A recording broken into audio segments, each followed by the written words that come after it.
Student good evening.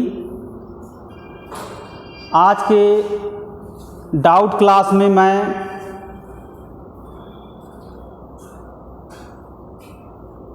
Three क्रम वाले व्युत्क्रम आव्यूह का व्युत्क्रम आव्यूह निकालेंगे। आज के डाउट क्लास में थ्री क्रम वाले आव्यूह का व्युत्क्रम आव्यूह ज्ञात करेंगे। चलिए स्टूडेंट इसका वर्किंग प्रोसीजर देखा जाए। सबसे पहले एक थ्री क्रम वाला आव्यूह कंसीडर कर लीजिए स्टूडेंट। सबसे पहले एक थ्री क्रम वाला आव्यूह कंसीडर करिए। माना कि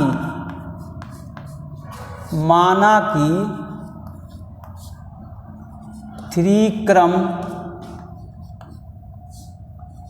वाला आव्यूह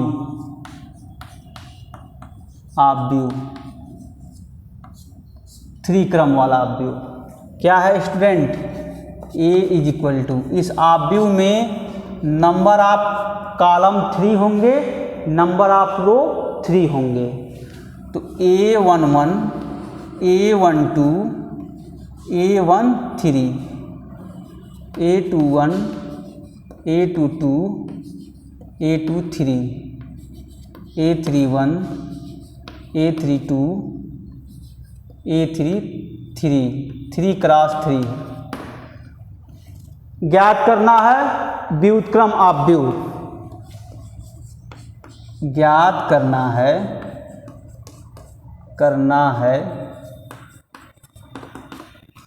व्युत्क्रम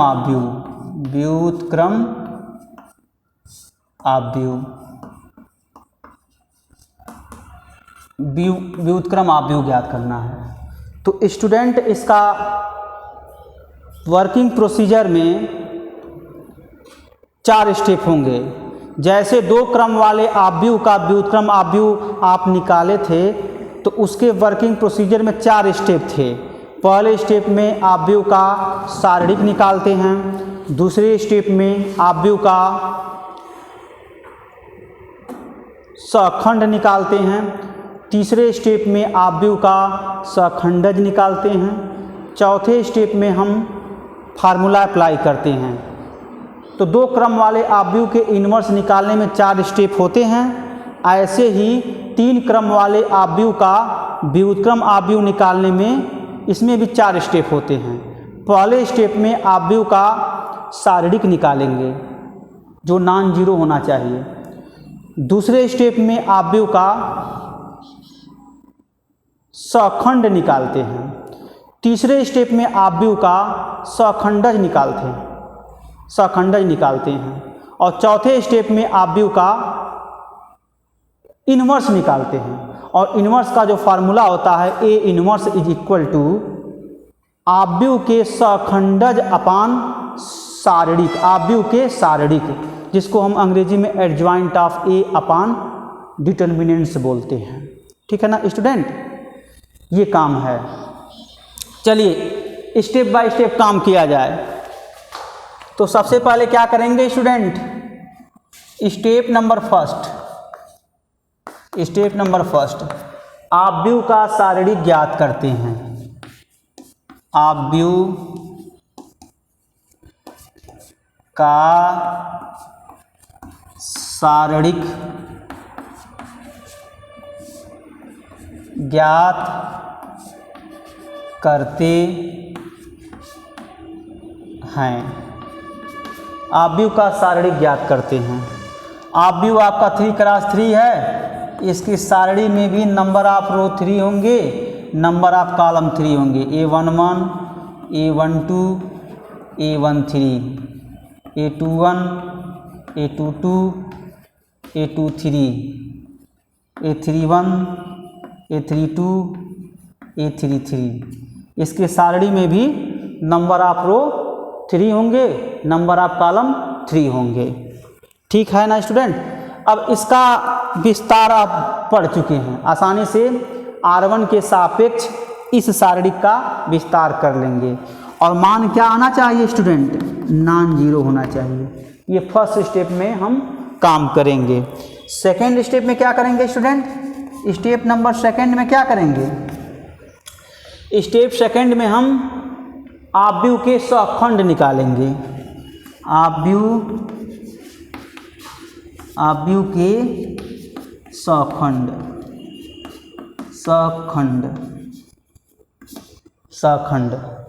और तीसरे स्टेप में आव्यूह के सहखंडज। सहखंड और सहखंडज में अंतर होता है स्टूडेंट। तो ये आव्यूह के सहखंड है। दूसरे स्टेप में कैसे निकालते हैं स्टूडेंट?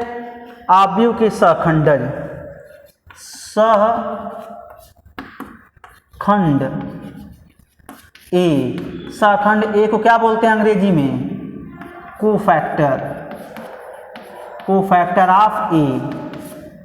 ये अंग्रेजी शब्द है और ये हिंदी शब्द है स्टूडेंट, कंफ्यूजन में मत पड़िएगा। तो कैसे निकालते हैं? ये जो एलिमेंट देख रहे हैं student, A11, A12, A13, A21, A22, A23, A31, A32, A33, आव्यूह का जब हम सहखंड निकालते हैं तो यह एलिमेंट कैपिटल लेटर हो जाता है। मतलब A11, A12, A13, A21, A22, A23, A31, A32, A33, 3 cross 3 हो जाता है। ठीक है ना स्टूडेंट? अब इसका मान कैलकुलेट करते हैं। A11, A12, A13, A21, A22, A23, A31, A32, A33, इसका मान कैलकुलेट कर लेते हैं स्टूडेंट। पिछले अध्याय में आप सारणिक का चिन्ह पढ़े थे। एक मैं कंसीडर कर दे रहा हूँ, 3 रो 3 कॉलम का यह सारणिक है। तो इसका चिन्ह क्या होता है? Plus minus plus, minus plus minus, plus minus plus, ये चिन्ह होता है स्टूडेंट। इस चिन्ह को आप हमेशा याद कर लीजिए, क्योंकि जब आव्यूह के एलिमेंट का कोफैक्टर निकालेंगे तो आव्यूह के एलिमेंट का कोफैक्टर उपसारणिक पर डिपेंड करते हैं। तो एलिमेंट का उपसारणिक निकालते हैं और उस उपसारणिक में चिन्ह से मल्टीप्लाई करते हैं तो उस एलिमेंट का कोफैक्टर फाइंड आउट हो जाता है। यही थियरी है स्टूडेंट, यही दिमाग में नहीं बैठता है। तो दिमाग में बैठा लीजिए स्टूडेंट, किसी एलिमेंट का कोफैक्टर जब हम निकालते हैं तो सबसे पहले उस एलिमेंट का उपसारणिक निकालते हैं। उस उपसारणिक में एलिमेंट के चिन्ह से मल्टीप्लाई कर देते हैं तो उस एलिमेंट का कोफैक्टर फाइंड आउट हो जाता है। यह स्टेटमेंट बड़ा इंपॉर्टेंट है स्टूडेंट, दिमाग में बैठा लीजिए। ठीक है, चलिए काम किया जाए 1 बाय 1 करके।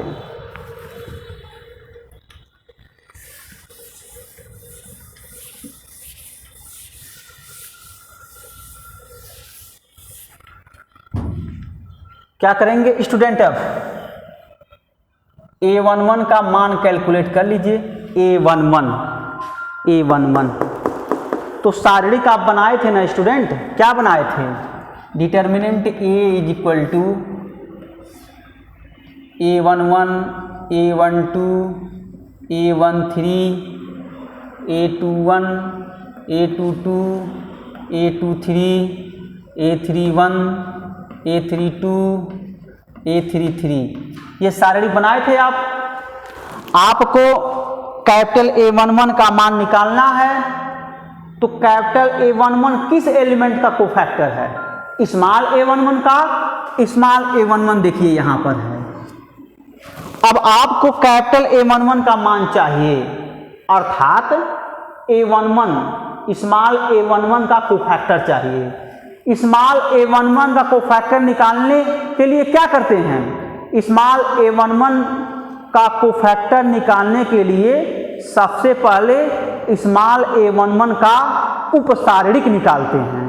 जब स्मॉल a11 का उपसारणिक निकल जाता है तो उपसारणिक में स्मॉल a11 के चिन्ह से मल्टीप्लाई कर देते हैं तो फाइनली स्मॉल a11 का कोफैक्टर फाइंड आउट हो जाता है। ठीक है ना, यही कॉन्सेप्ट है। चलिए निकाला जाए।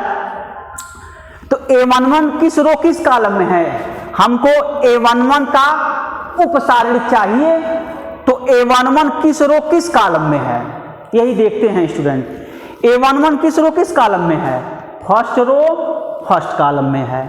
तो a11 का उपसारणिक निकालना है तो फर्स्ट रो फर्स्ट कॉलम को हटा देते हैं, छोड़ देते हैं। तो छोड़ दीजिए जरा, तो फर्स्ट रो फर्स्ट कॉलम को छोड़ दीजिए, बचा क्या, a22 a23 a32 a33 बचा, यही उपसारणिक होता है। तो यहाँ लिख लीजिए स्टूडेंट, उपसारणिक उपसारणिक उपसारणिक a11 का उपसारणिक capital A11 is equal to A11 का उपसारणिक, A11 के उपसारणिक में क्या मल्टीप्लाई करते हैं स्टूडेंट, को फैक्टर हो जाता है। A11 के उपसारणिक में A11 का चिन्ह मल्टीप्लाई कर दीजिए। A11 का चिन्ह क्या है, प्लस है ना, प्लस, तो +1 से मल्टीप्लाई कर दीजिए तो आ जाएगा ये +1, मल्टीप्लाई कर दीजिए। A11 is equal to 1 into A11 का उपसारणिक कैसे निकालते हैं, यहाँ मैं निकाला हूँ। A11 का उपसारणिक, A11 का उपसारणिक हमको चाहिए तो हम क्या किए हैं, A11 के सापेक्ष फर्स्ट रो फर्स्ट कॉलम को हटा दिए हैं। जब फर्स्ट रो फर्स्ट कॉलम को आप हटा देंगे तो जो एलिमेंट बचेगा वही उपसारणिक होगा। क्या क्या एलिमेंट बच रहा है, ये A22 देखिए, ये एलिमेंट बच रहा है, मैं टिक कर रहा हूँ, ये भी एलिमेंट बच रहा है, ये भी बच रहा है, ये भी बच रहा है, तो उसको लिख लीजिए।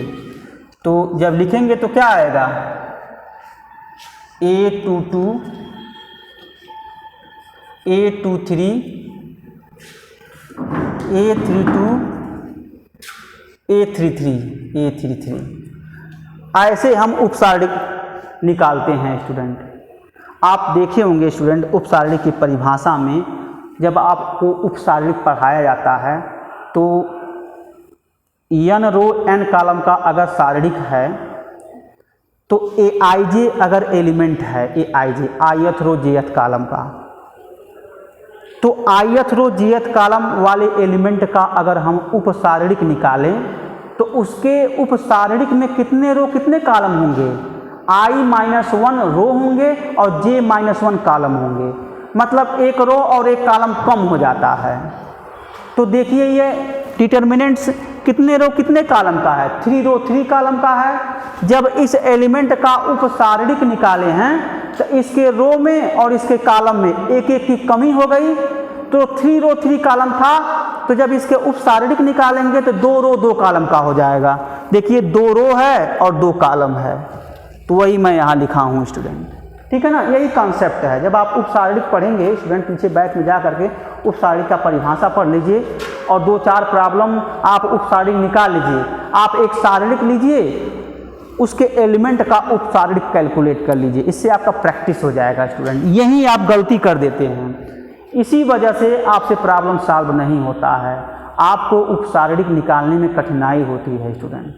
थोड़ा सा प्रैक्टिस कर लेंगे आप, डिफरेंट आप सारणिक लीजिए, उसके एलिमेंट का उपसारणिक कैलकुलेट कर लीजिए तो कोई दिक्कत ही नहीं है। उपसारणिक में एलिमेंट के चिन्ह से मल्टीप्लाई कर देते हैं तो कोफैक्टर फाइंड आउट हो जाता है, कुछ नहीं है इसमें स्टूडेंट। बस गलती कहाँ होता है, गलती उपसारणिक निकालने में होता है। तो इसी पर प्रहार करिए, इसके कॉन्सेप्ट को समझिए कि कैसे सारणिक का हम उपसारणिक निकालते हैं, तो आप 2-4 प्रॉब्लम लेकर आप सॉल्व कर लीजिए तो आपका कॉन्सेप्ट क्लियर हो जाएगा। आप देखे होंगे एलिमेंट में एक प्रॉब्लम दिया था, 3 रो 3 कॉलम का एक सारणिक था और मैं कुछ एलिमेंट का उपसारणिक आपसे पूछा था, उसमें 2-4 लोग लगाए भी थे और सही भी था। तो जिनको उपसारणिक निकालने आ जाएगा स्टूडेंट, उसके लिए तो ए इनवर्स छूमंतर है, आराम से सॉल्व कर लेगा, दिक्कत ही नहीं होगा। गलती उपसारिक निकालने में ही होता है स्टूडेंट, ठीक है ना। तो ये चीज़ है, तो ऐसे कैलकुलेट कर लेंगे। इसको कैलकुलेट कर लीजिए, A22 A33 minus A32 A23 हो गया। ऐसे ही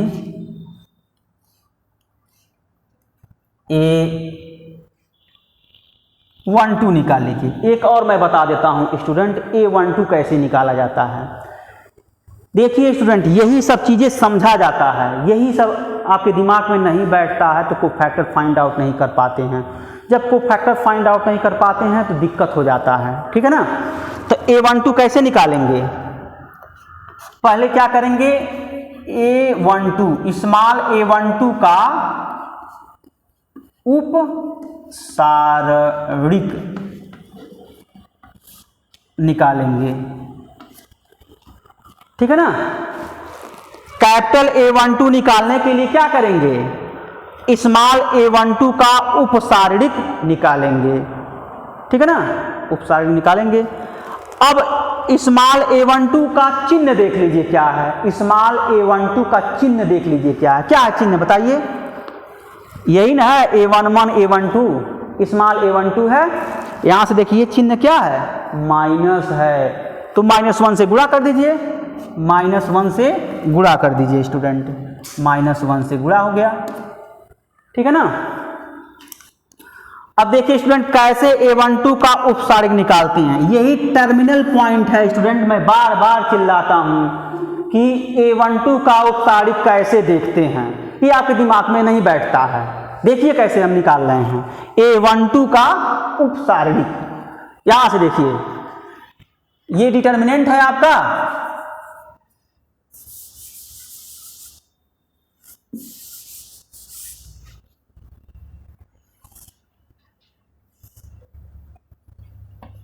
A11 A12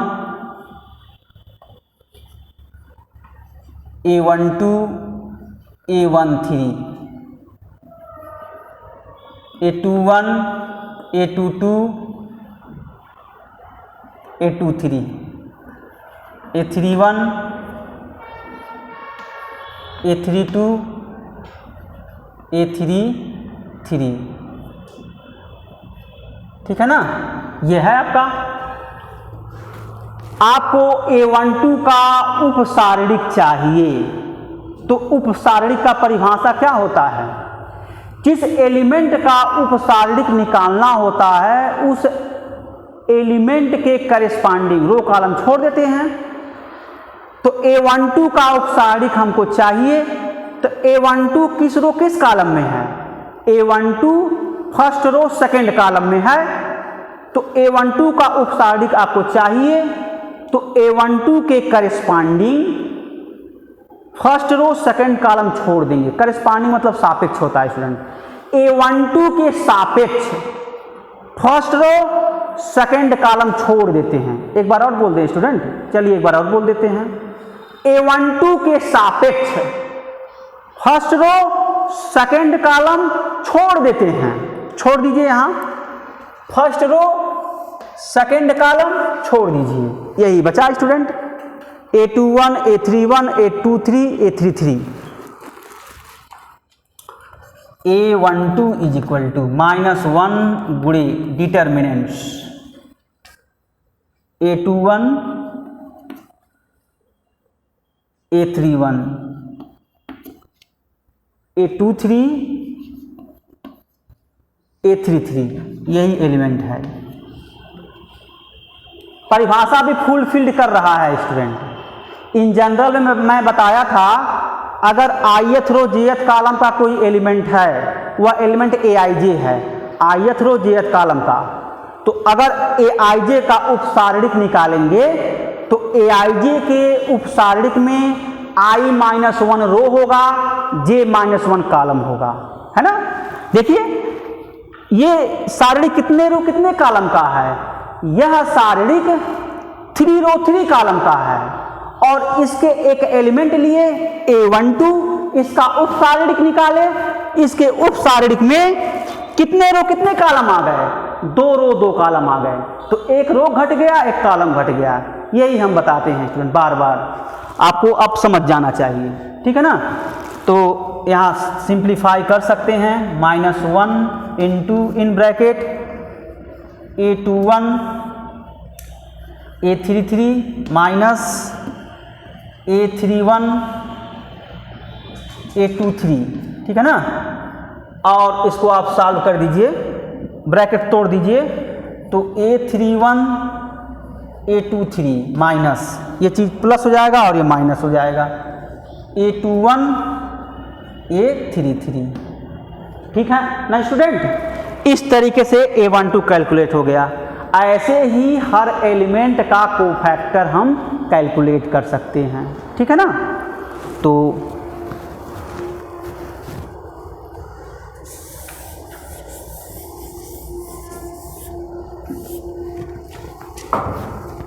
अब क्या करेंगे स्टूडेंट, A13 निकालेंगे। A13 किस पोजीशन पर है? प्लस, तो +1 गुणे A13 का उप सारणिक, ठीक है ना। जैसे इसको कैलकुलेट किए थे वैसे इसको भी कैलकुलेट कर लेंगे सिमिलरली। एग्जाम में तो आपको कैलकुलेट करना है सर ना, एग्जाम में आप लोगों को कैलकुलेट करना है। तो देखिए A21 कैसे कैलकुलेट करेंगे? A21 माइनस है, तो -1 गुणे A21 का उपसारणिक, ये मैं जनरल विधि बता रहा हूँ ना, ये सामान्य विधि बता रहा हूँ। तो एक मैं 2 कैलकुलेट करा दिया, जैसे 2 को कैलकुलेट कर रहे हैं वैसे हर एलिमेंट का कोफैक्टर कैलकुलेट कर लेंगे। लेकिन जब इस पर बेस्ड प्रॉब्लम सॉल्व करेंगे स्टूडेंट, तो हर एलिमेंट का कोफैक्टर आपको कैलकुलेट करना है, थोड़ा ये बड़ा पड़ जाता है स्टूडेंट। लेकिन जब आपको उपसारणिक निकालने आ जाएगा तो एलिमेंट का चिन्ह से मल्टीप्लाई कर देते हैं, एलिमेंट का कोफैक्टर फाइंड आउट हो जाता है। तो उपसारणिक आप प्रैक्टिस कर लीजिए, डिफरेंट सारणिक लेकर के उसके उपसारणिक आप निकाल लीजिए, तब जाकर के इनवर्स निकालिए, तो आसानी से आप समझ सकते हैं उस चीज़ को, ठीक है ना। A31 A21 A23 22, A22 क्या है? प्लस पोजीशन पर है, +1 गुणे A22 का उपसारणिक, ठीक है ना। ऐसे A23 प्लस कौन सा पोजीशन है? माइनस हो जाएगा, -1 गुणे A23 का उपसारणिक, ठीक है ना। ऐसे हम कैलकुलेट करते हैं स्टूडेंट।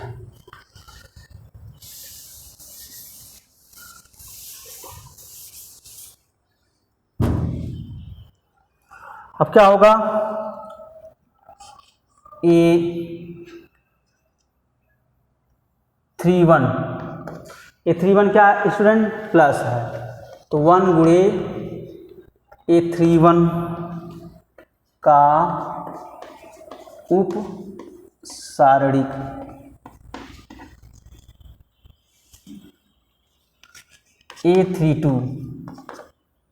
A32 क्या है? माइनस है, तो -1 गुणे A32 का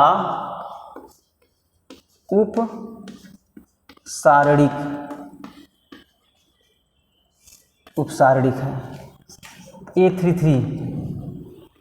यहीं से चिन्ह देखते हैं, A31 प्लस है तो +1 से गुणा हुआ, A32 माइनस है तो -1 से गुणा हुआ। A32 में देखिए A32, वहाँ देखिए A32 माइनस से गुणा हुआ, और ये प्लस है तो इसमें प्लस से गुणा होगा स्टूडेंट, तो ये प्लस से गुणा हो जाएगा, +1 गुणे A33 का उपसारणिक।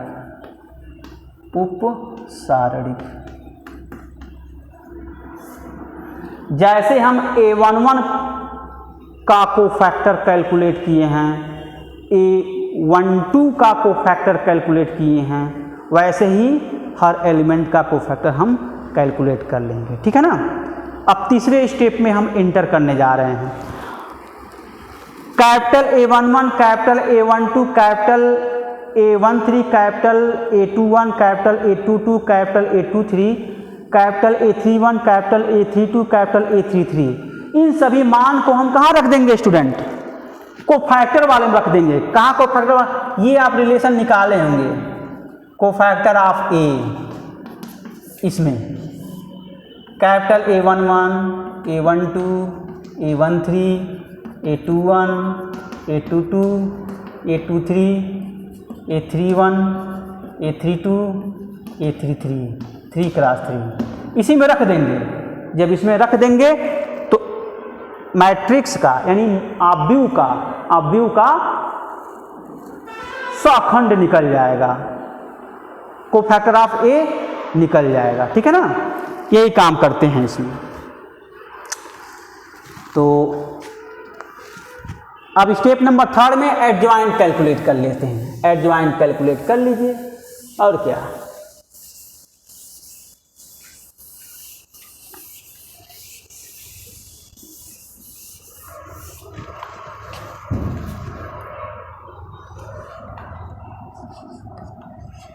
Adjoint of A, adjoint of A को हिंदी में आव्यूह के सखंडज बोलते हैं। जरा कर लिया जाए कैलकुलेट। तो जब करेंगे तो क्या होगा? कोफैक्टर ऑफ ए का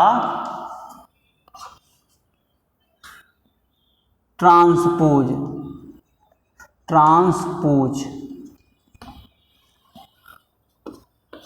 कोफैक्टर कैलकुलेट किए हैं ना student. A11, A12, A13, A21, A22, A23, A31, 32, 33, 3 cross 3 का ट्रांसपोज को हम परिवर्त बोलते हैं। आप परिवर्त आव्यूह पढ़े हैं। किसी आव्यूह का परिवर्त आव्यूह कैसे निकालते हैं? किसी आव्यूह का परिवर्त आव्यूह निकालने के लिए आप जानते हैं, किसी आव्यूह का परिवर्त आव्यूह निकालने के लिए हम करते क्या हैं? आव्यूह के हर रो को कॉलम में चेंज कर लेते हैं। आव्यूह के हर रो को कॉलम में चेंज कर लेते हैं। चलिए कर लिया जाए। देखिए ये पहला रो है ना, A11, A12, A13 हो गया। दूसरा रो A21, A22, A23 हो गया। तीसरा रो A31, A32, A33 हो गया और 3 क्रॉस 3 का है। ये एडजॉइंट निकल गया, एडजॉइंट निकल गया। ठीक है ना स्टूडेंट, एडजॉइंट निकल गया। स्टूडेंट कंफ्यूजन में मत पड़िएगा। एडजॉइंट ऑफ ए को हम हिंदी में आव्यूह के सखंडज बोलते हैं। ठीक है ना। तो ये आव्यूह के सखंडज निकल गए है ना। अब लास्ट स्टेप है, फार्मूला इस्तेमाल कर दीजिए। फार्मूला क्या होता है? Adjoint of A upon determinants. Formula इस्तेमाल कर लीजिए। स्टेप नंबर 3 है स्टूडेंट। ये थोड़ा सा लिखे नहीं हैं, आप लोग लिख लीजिएगा। स्टेप नंबर 3 है। स्टेप नंबर 4 में क्या करेंगे? फार्मूला इस्तेमाल कर देंगे। तो फार्मूला इस्तेमाल चलिए कर लिया जाए। स्टेप नंबर 4 में फार्मूला, स्टेप 4 क्या है? फार्मूला अप्लाई करेंगे। फार्मूला क्या है? A inverse is equal to adjoint of A बटे डिटर्मिनेंट। ठीक है ना। तो स्टेप नंबर 4 में स्टूडेंट, स्टेप नंबर 3 में जो आप एडजॉइंट ऑफ ए कैलकुलेट किए हैं, यहाँ से ये मान रख देंगे और स्टेप नंबर फर्स्ट में डिटर्मिनेंट का मान निकाले हैं वो यहाँ रख देंगे। स्टूडेंट आप भली भांति जानते हैं किसी डिटर्मिनेंट को आप सॉल्व करते हैं न्यूमेरिकल वैल्यू आता है ना, कोई संख्या आता है। आप पढ़े हैं, आपको पढ़ाया गया है किसी आव्यूह में कोई संख्या अगर भाग दे रहा है तो वह संख्या आव्यूह के हर एलिमेंट में भाग देगा, ठीक है ना। तो अंश में क्या है स्टूडेंट, आव्यूह है। हर में क्या है स्टूडेंट, शारीरिक है। तो शारीरिक का विस्तार कर देंगे तो कोई नंबर मिल जाएगा। यह नंबर आव्यूह के हर एलिमेंट में भाग दे देगा। इतना बात आप लोग जान लीजिए। तो इस तरीके से स्टूडेंट हम किसी आव्यूह का इनवर्स आव्यूह निकालते हैं अगर वह आव्यूह 3 क्रम का है तो, ठीक है ना। इतना काम करते हैं स्टूडेंट। आज के लिए बस इतना ही। अगले डाउट क्लास के लेक्चर में हम इस पर बेस्ड प्रॉब्लम हम एक दो सॉल्व करवा देंगे और एक दो जो एग्ज़ाम में पूछे गए हैं उसका हम कुछ चुनिंदे प्रॉब्लम को सॉल्व करके आपके ग्रुप पर हम सेंड कर देंगे। Okay student, thanks.